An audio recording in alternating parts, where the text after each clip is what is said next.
Okay, so now we're going to continue with 10.2, analyze and interpret data, and today we're talking about dispersion. And with dispersion, we're talking about how widespread the data points are.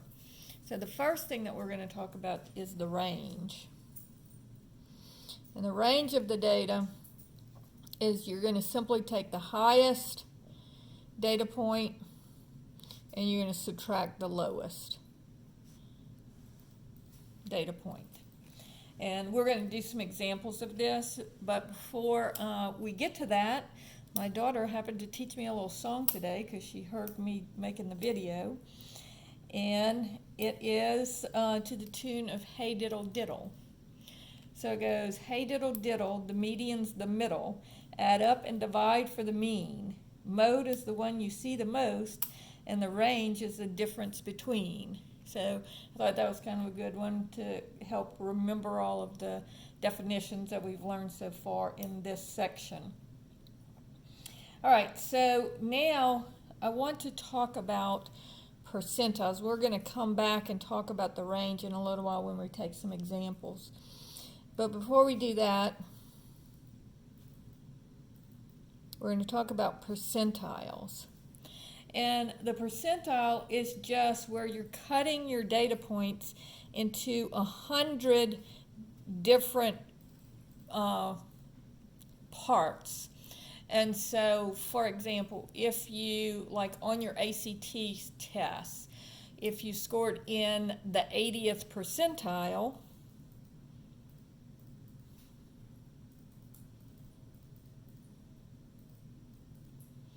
that means that 80%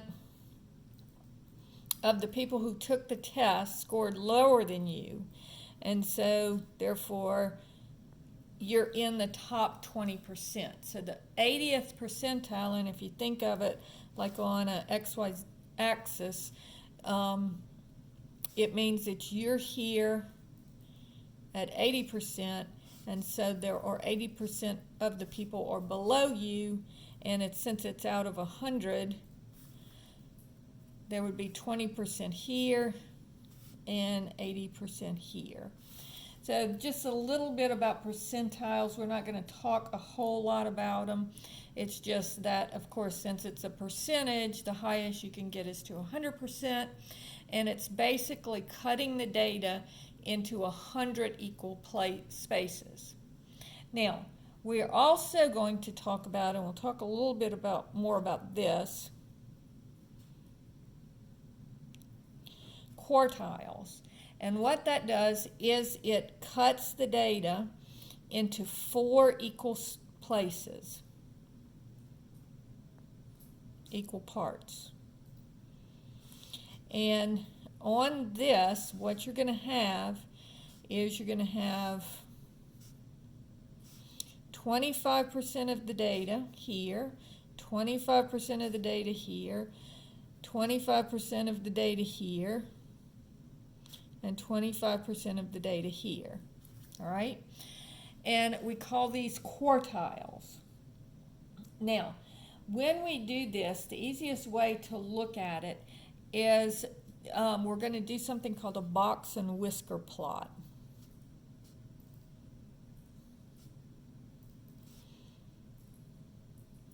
Okay? And let me just give you a set of data. So let's say that I have a class, so this will be class 1, and they take a quiz that's worth 20 points, and here are the scores that are recorded in the teacher's book. And I've already put them in order. All right? So here are the scores that were recorded. So the first thing that I want to do is I want to find the median of the class. So that cuts my data points in half. So this has 1, 2, 3, 4, 5, 6, 7, 8 data points. So that would be 4 from either end. So here to here, here to here, here to here, here to here, and here to here. So the 2 9s would be my median. And I'm going to cut it in half, okay? And then I'm going to take it, and now on this side of the median, I have 4 data points, and on this side of the median, I have 4 data points. So I'm going to go here to here, here to here, and so this would be in between the 4 and the 6, which of course would be 5, would be my first quartile. And then here to here, here to here, so halfway between 11 and 13 would be 12, and that would be my second quartile. And of course 9 would be my median, all right? And so notice I have 2 data points in here, I have 2 data points in here, 2 data points in here, and 2 data points in here. And so with the box and whisker plot and with these quartiles, it's not talking about the values of the data points, it's talking about the number of data points. So since we have 8, and if we divide it into 4 equal parts, that would give us 2 data points in each of our quartile, okay? So now, I'm going to draw the box and whisker plot. So basically what I'm going to do is I'm going to start here at 0, and let's do 5, 10, 15, and 20, all right? And my median, my first quartile is at 5. So I'm going to draw a little line at 5. And then my median is at 9. So at 9, I'm going to draw another line. And then my third, I'm sorry, this is Q3. My third quartile is at 12. So I'm going to draw another line at 12. And that is my box. So remember, 25% of the data points are in here, 25 are in here. Now I'm going to do my whiskers. So my lowest data point is 3. So on the number line, 3 would be about here. So I'm going to put a dot at 3. And then my highest data point is at 20. So I'm going to put a dot at 20. So my 5 points are 3, 5, my lowest data point, my first quartile, then my median is here at 9, my third quartile is here at 12, and then my highest data point is at 20. And so that's what you see that I have drawn on the number line. The 3 is about here, the 5 is about here, 9 is a little bit lower than 10, 12 is a little bit above 10, and 20 is there. And so now I'm going to draw my whiskers. And so that's called a box and whiskered plot. So what you can see is you can see our total range. So here we talked about the range up here, and the range is the highest value to the lowest value. Okay, so these are the questions that would be asked on this. First, they're going to say, what is your lower quartile? So Q1 is your lower quartile. And in this case, it's 5. Okay. M is your median, and it's equal to 9. And of course, the median is also the second quartile. So Q3 is called our upper quartile.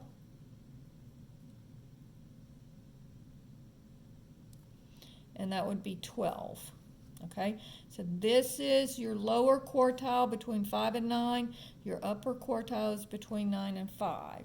Okay, and so in between here is called your inner, let me write that down here, your inner quartile range. Now, whenever we're talking about a range of number, we're always looking at the highest and lowest values. So my highest value of my upper quartile is 12. So it's always going to be Q3 minus Q1. So this would be 12 minus 5. All right? And so that would be 7. Okay? So my interquartile range would be 7. And you can see all you're doing is you're taking the upper quartile, Q3, subtracting the lower one, Q1, and you get 12 minus 5 equals 7. So that's my interquartile range. Now, my range is my highest data point, which is 20, minus my lowest data point, which is 3. And so my range of data is 17. So all you're doing here, when you're looking at this interquartile range and you're looking at your total range, is you're saying how spread out is the data. Okay, so here and here. So this is one range, this is the interquartile range, and this is my range.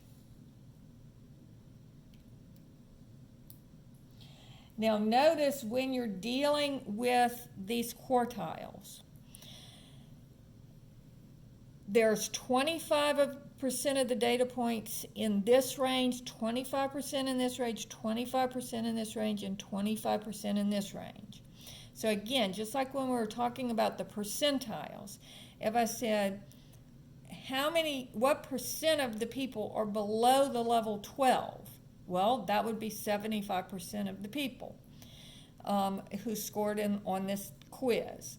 Because 25 here, 25 here, 25 here, that would be 75% or within that, or below 12 on this test. Now, we also talked about something called an outlier.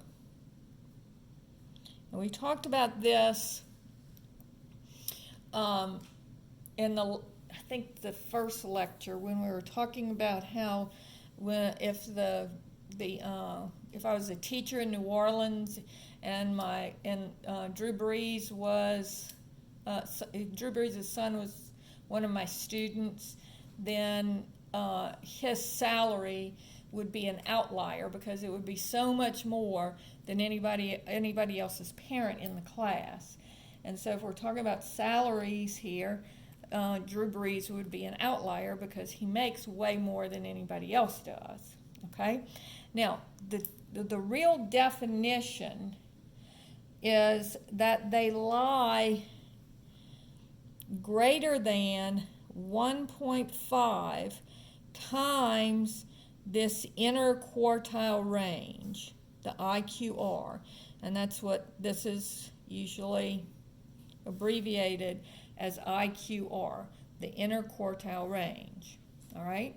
So what we're going to do, we found out when I subtracted 12 from 5, I found out that my interquartile range is going to be 7. So if I take 1.5 and I multiply it by 7, that would be 1.5 times 7, 10.5. So I want to check my other data points. So what I want to see is the 3 10.5 away from 5, lower than 5, and it's not. And the same thing here, 12 and 20. So if I add 10.5 to 12, I would get 22.5, and so 20 is in that range. So in this case, I don't have any outliers. All right? And so that's how we do the box and whisker plot for class 1. Now let's do class 2. All right, and class 2's data points are 3, 4, 5, 5, 6, 7, 7, 9, and 20. All right, so there's my data points. Now notice on this one, 1, 2, 3, 4, 5, 6, 7, 8, 9. So in this case, I have 9 data points. So to find my median, now notice on this case, when I was doing my median up here, it happened to be that these two data points were the same number. So that one's an easy one, but notice that it's right here. And when I have a median, an even number of data points, I count this 9 with these data points, I count this 9 with these data points. When I have an odd number of data points, then I'm going to have an exact median. So these two, these two, these two, these two. So my median is 6. Okay? So 6 is the very, very middle of my data points. Okay? And so I do not count the 6 over on this side or over on this side when I'm doing my Q1 and Q2.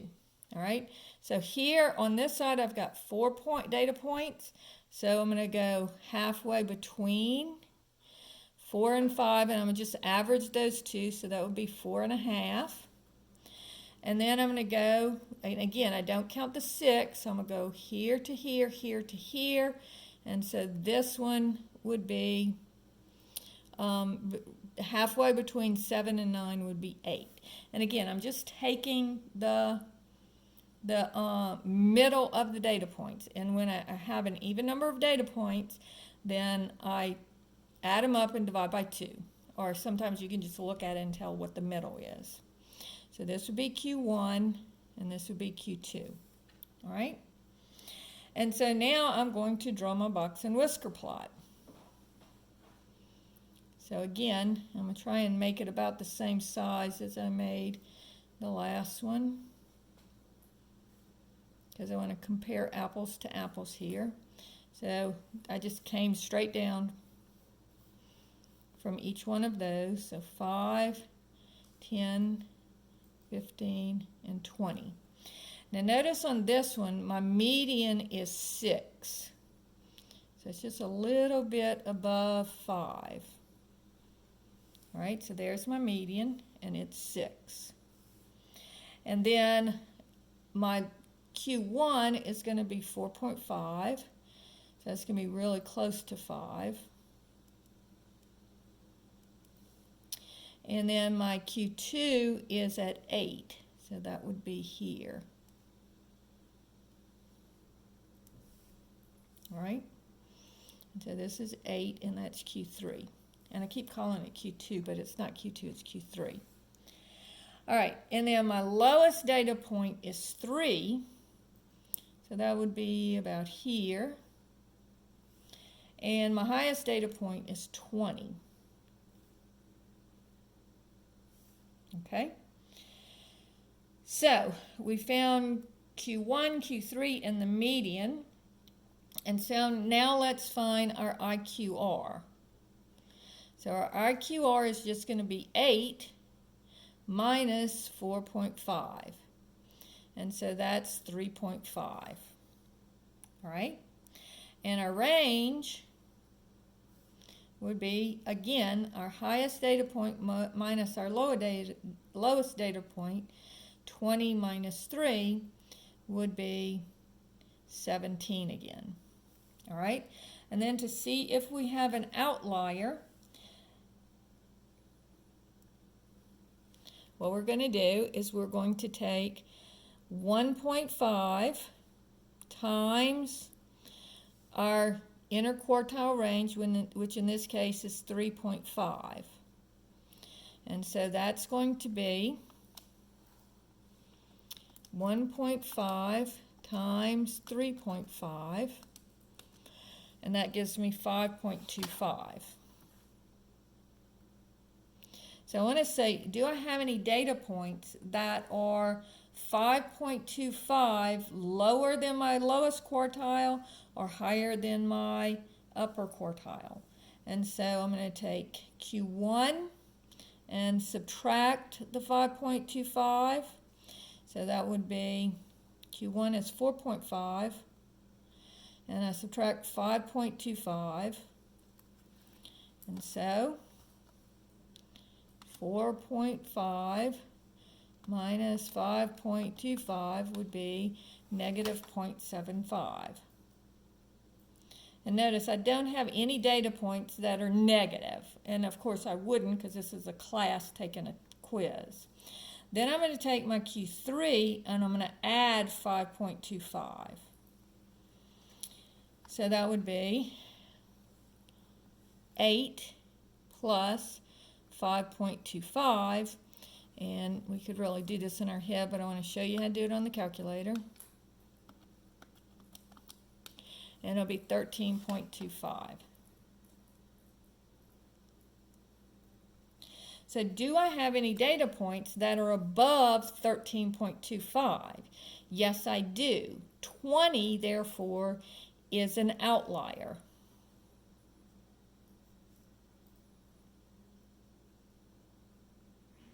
All right, so when I draw this box and whisker plot, what you really want to do is outliers are not considered part of the data. So again, let me draw it one more time with this outlier. And what I would normally do, and I didn't want to do this until we got to this point where we saw that it was an outlier.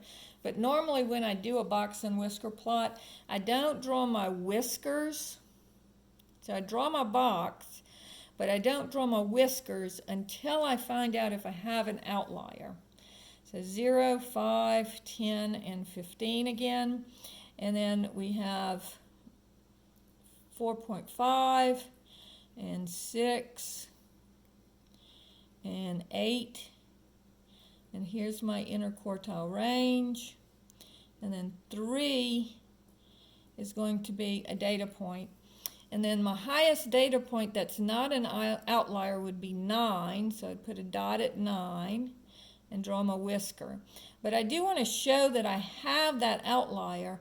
So I'm just going to put another dot or star there to show that that is an outlier. And so that is how you do a box and whisker plot. So let's do one more of those just to make sure that we know how to do it.